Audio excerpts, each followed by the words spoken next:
కాకినాడ పోర్ట్లో బియ్యం అక్రమ రవాణా అవుతుందని పవన్ కళ్యాణ్ గారు మాట్లాడారు. ఆడికి వెళ్ళారు, షిప్లో పోవాలి నన్ను పోనీయట్లేదు అని మాట్లాడారు. తెల్లారి చంద్రబాబు నాయుడు గారు పిలిచారు, మాట్లాడారు. ఇప్పుడు మొత్తం టర్న్ ఏమైపోయింది అంటే కాకినాడ పోర్ట్లో వాటలు రాయించుకున్నారనే వైపు వచ్చింది. అసలు బియ్యం అక్రమ రవాణా ఇష్యూ పక్కకి వెళ్ళిపోయి వాటలు రాయించుకున్నారు, సెజ్లో వాటలు రాయించుకున్నారు అనేది. ఈ రెండింటిపైన మీ ఒపీనియన్ ఏంటి సార్? అది వాటాలు ఒకవేళ రాయించుకుని కూడా ఉండొచ్చు. బట్ రాయించుకున్నవాడు ఎవడు కూడా టోటల్ మేనేజ్మెంట్లో లేడు. ఎవరి దగ్గర రాయించుకున్నారు? కేవీ రావు అనే ఒక ఫారెన్లో లండన్లో నివాసం ఉండే ఒక వ్యక్తి, ఒక టాప్ లెవెల్ బ్రోకర్ అంటే మామూలుగా వేరే కంట్రీస్లో చాలా మంచి పేరు. తెలుగులోనే దాన్ని ఒక తెలుగులో మనమే చేసుకున్నామంటే పదాలు మనం వాడితే రాంగ్ ఉంటాయి. ఆయన టాప్ క్లాస్ బ్రోకర్.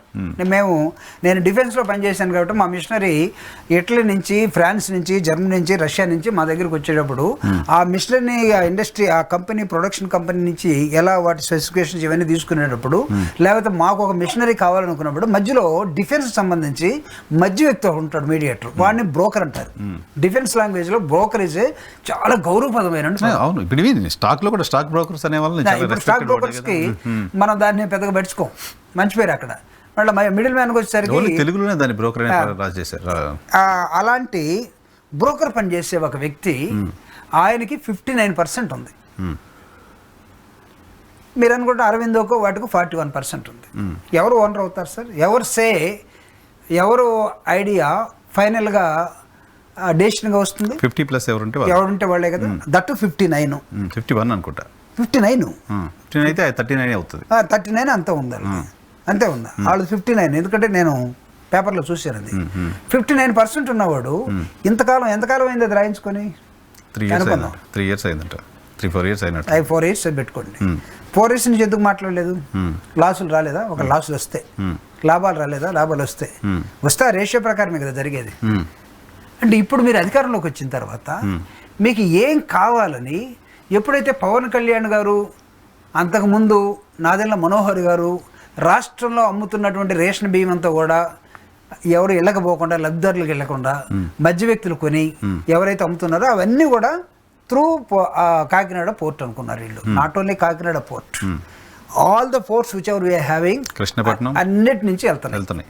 అన్నిటి వీళ్ళు కళ్ళు మూసుకొని అదొకటి చెప్తున్నారు. చాలా రోజుల నుంచి, చాలా ప్రభుత్వాల నుంచి చాలా సంవత్సరాలు. చంద్రబాబు నాయుడు గారు ఉన్నప్పుడు పోయినాయి, ఎన్టీ రామారావు గారు ఉన్నప్పుడు పోయినాయి, అంతకుముందు కాంగ్రెస్ ఉన్నప్పుడు పోయింది, ఇప్పుడు కూడా పోతుంది. జగన్మోహన్ రెడ్డి గారు ఉన్న పీరియడ్లో పోయింది. ఈ రోజు కూడా పవన్ కళ్యాణ్ కొలిగ్గా ఉన్నటువంటి నాదెండ్ల మనోహర్ గారు ఉన్నటువంటి సివిల్ సప్లై మినిస్టర్గా ఉన్నటువంటి అక్కడ ఇప్పుడు కూడా పోతున్నాయి.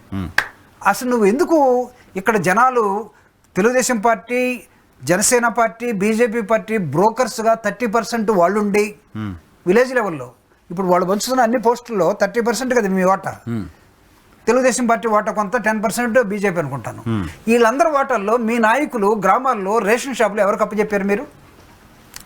కుటుంబం సంబంధించిన వాళ్ళే ఉన్నారు. రాజకీయ నాయకులు అక్కడ ఎమ్మెల్యేగా ఓడిపోయినాడు, లేకపోతే పార్టీకి ఫ్లెక్సీ కట్టినాడు, లేకపోతే అన్నం పెట్టినాడు, మీరు బతకండి అని ఇచ్చారు. ఇప్పుడు రేషన్ మేము ఎక్కడికి వెళ్తున్నాయి? ఇప్పుడు కూడా తిరిగి అక్కడికి వెళ్తున్నాయి. Cycling business. మినిస్టర్ ఎవరు? Civil supplies Janasena. మినిస్టర్ ఎవరు? జనసేన. నాదెండ్ల మనోహర్ గారు. సార్, గతంలో ఒక రైలు పడిపోయిందని భారతదేశంలో రిజైన్ చేసిన మంత్రి ఎవరు సార్? కర్ణాటక సంబంధించిన ఒక రైలు ఎక్కడో పడిపోతే యాక్సిడెంట్ అయ్యి, నేను దాన్ని బాధ్యత వహిస్తున్నాను, this is my ministry, I'm sorry, I'm not suitable to this ministry, నా పీరియడ్లో యాక్సిడెంట్ అయింది, ఇంతమంది చనిపోయారు, వాళ్ళ చావులకి నేను బాధ్యత వహిస్తూ ఈ మినిస్ట్రీ నుంచి నేను తప్పుకుంటున్నాను అన్నాడు. బలరాం చక్ర గారు కర్ణాటక సంబంధించిన చాలా సందర్భాల్లో జరిగింది సార్. జరిగింది కదా. ఇప్పుడు నాదెండ్ల మనోహర్ మినిస్టర్ గారు కదా, పవన్ కళ్యాణ్ గారు పట్టుకున్నారు కదా, వీళ్ళిద్దరూ ఒకటే పార్టీగా.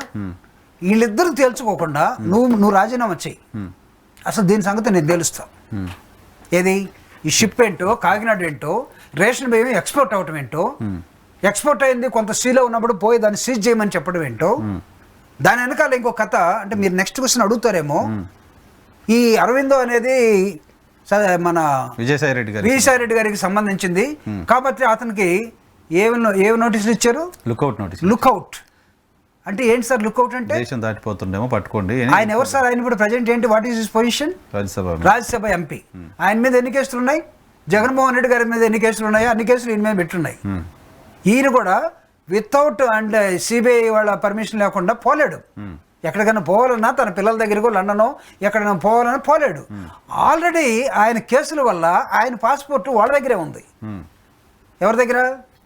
కోర్టు పరిధిలోనే ఉంటుంది కదా. కోర్టు పరిధిలోనే ఉంది. అంటే దాని అర్థం ఏంటి? వీసా రెడ్డి ఎట్లా పారిపోతాడు? సిఐడి కనీసం ఆ మాత్రం అసలు మినిమం కామన్ సెన్స్ ఉందా లేదా నేను అడుగుతున్న అడ్మినిస్ట్రేషన్ లో. ఇప్పుడు ఎంపీగా ఉన్న విజయసాయి రెడ్డి గారు ఆయన పాస్పోర్ట్ ఆయన దగ్గర లేదు. Due to because of so many cases ఆయన పాస్పోర్ట్ విత్ సెంట్రల్ గవర్నమెంట్. ఆయన ఏమైనా పోవాలంటే బాబు ఇక్కడ మాకు లండన్లో బంధువులు ఉన్నారు, వాళ్ళ పెళ్ళిళ్ళు అవుతున్నాయి, నేను పోవాల్సి వస్తుందని గవర్నమెంట్కి ఒక లెటర్ పెట్టుకొని దాని నుంచి వాళ్ళ పర్మిషన్ ఇస్తే ఆయన టికెట్ కొనుక్కొని పోవాలా ఆఫ్టర్ పర్మిషన్ శాంక్షన్డ్. ఇది ఈ పీపుల్ డోంట్ నో మినిమం. ఈయనకి లుక్అవుట్ నోటీస్ ఇవ్వటం ఏంటి? అంటే మీకు ఏమైనా జ్ఞానం ఉందా లేదా? మీ సిబిఐ ఏం చేస్తుంది, మీ సిఐడి ఏం చేస్తుంది, మీ ఇంటెలిజెన్స్ ఏం చేస్తుంది? మీరు 40 years ఇండస్ట్రీ కదా, కొత్తగా వచ్చిన సినిమా ఇండస్ట్రీ నాయకుడు ఉన్నాడు కదా. మీరు కాకినాడ పోర్టులో వాటాలు వాళ్ళకి ఉన్నాయి, వాటా ఉంటే నువ్వు ఇంకేం కనపడవా? డైరెక్ట్ విజయసాయి రెడ్డి గారి మీద ఒక బురద పోయినా. సో నాకు ఇక్కడ ఇంకో పాయింట్ కూడా లాజిక్ ఏం అర్థం కావట్లేదు. అంటే కేవీ రావు అనే వ్యక్తిని బెదిరించి అరవిందోనో విజయసాయి రెడ్డి గారు బలవంతంగా షేర్లు లాక్కున్నారనేది అలిగేషన్. ఆయన కంప్లైంట్ పోలీస్ స్టేషన్లో ఇవ్వకుండా డైరెక్ట్ సిఐడికి ఇచ్చారు. సిఐడి ప్రాథమిక విచారణ చేయకుండా లుకౌట్ నోటీసులు ఇచ్చింది.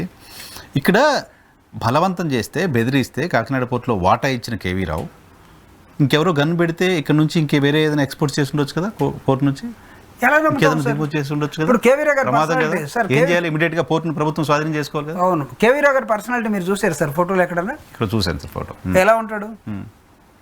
6 అడుగులు సార్, దాదాపు 100 kgs మనిషి. 6 అడుగులు ఎత్తు, 100 kgs మనిషి. సూటు బూటేస్తే ఎలా ఉంటాడు? సుబ్బారెడ్డి గారి కొడుకు విక్రాంత్ రెడ్డి ఆయన బెదిరించాడు అనేది వీళ్ళ మధ్య కాన్వర్జేషన్ అని చెప్తున్నారు. జగన్మోహన్ రెడ్డి గారి పేరు మీద ఆయన బెదిరిస్తే ఈయన ఈ కేవీ రావు అనే అతను సరెండర్ అయిపోయాడు అంటున్నాడు. సుబ్బారెడ్డి గారి కొడుకు ఎంత ఉంటాడు సార్? అంటే అది పర్సనాలిటీని బట్టి చూసి బెదిరించడం కాదు కదా, పవర్ చూసి బెదిరించడం. ఇంకా ముఖ్యమంత్రి ఉండాలని చెప్పడం వేరే కదా. అంటే మామూలుగా కూడా అంటే ఆయన వయసు ఎంత, ఈ విక్రాంత్ రెడ్డి గారి వయసు ఎంత, ఆయన అనుభవం ఎంత, ఈ కుర్రోడు అనుభవం ఎంత? ఈ కుర్రోడు కూడా ఫారెన్ లో చదివి వచ్చి ఉండొచ్చు, చిన్నపిల్లాడు కదా, చాలా చిన్నపిల్లాడు, బిజినెస్ లో ఉంటే ఉండొచ్చు. కానీ ఆయన చూసినటువంటి జైంట్స్ ముందు, ఆయన నడిపినటువంటి అనేకమైన మీడియేషన్స్ ముందు ఈయన నిజంగా ముఖ్యమంత్రి గారి పేరు చెప్పి, ఓకే ముఖ్యమంత్రి గారి పేరు చెప్పాడు, నువ్వు ముఖ్యమంత్రి గారితో చెక్ చేసుకున్నావా? ఇప్పుడు ఎవడో ఒకడు ఫోన్ చేస్తాడు sir, see mister KV Rao, I'm calling from CMO, so issue is this, are you going to surrender your all వాటిని ఏమంటాం మనం షేర్స్ అని అన్నాం అనుకోండి.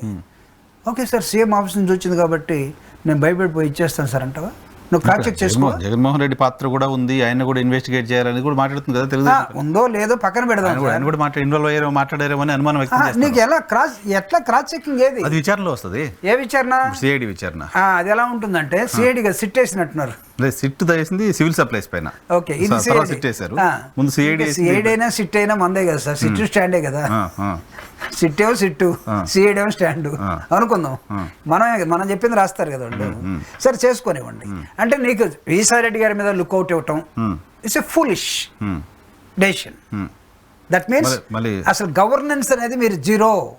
ఎన్నికల్లో అబద్ధాలు చెప్పి జగన్మోహన్ రెడ్డి గారి మీద అబండాలేసి మొత్తం జగన్మోహన్ రెడ్డి గారు అంటే ఒక భూతం లాగా చూపించి మీరందరూ గెలవడానికి ప్రయత్నం చేసే దానిలో ఇప్పుడే మనం వైజాగ్ పోర్ట్ గురించి మాట్లాడుకున్నాం. డ్రగ్స్ అన్నారు, డ్రగ్స్ కాదు, అది ఒక బయోకెమిస్ట్రీ ప్రోడక్ట్ అనే ఏదో అనుకున్నాం. సిబిఐ దాకా వెళ్తే వాళ్ళు ఎలక్షన్ అయిపోయిన తర్వాత 6 నెలలకు తేలిస్తే ఇది అంటే మాది అంతా అయిపోయింది కదా, మేము ఓడిపోయాము, ప్రతిపక్షంలో ఉన్నాము, ప్రతిరోజు గొడవల్లో ప్రభుత్వం చేసిన దాని మీద మా పోరాటాలు ఉంటాయి. అంటే ఇంత అబద్ధాలకి మీరు దిగినప్పుడు ఇది ఈ సిట్ అయినా స్టాండ్ అయినా రేపు కూడా అదే పెడుతుంది కదా.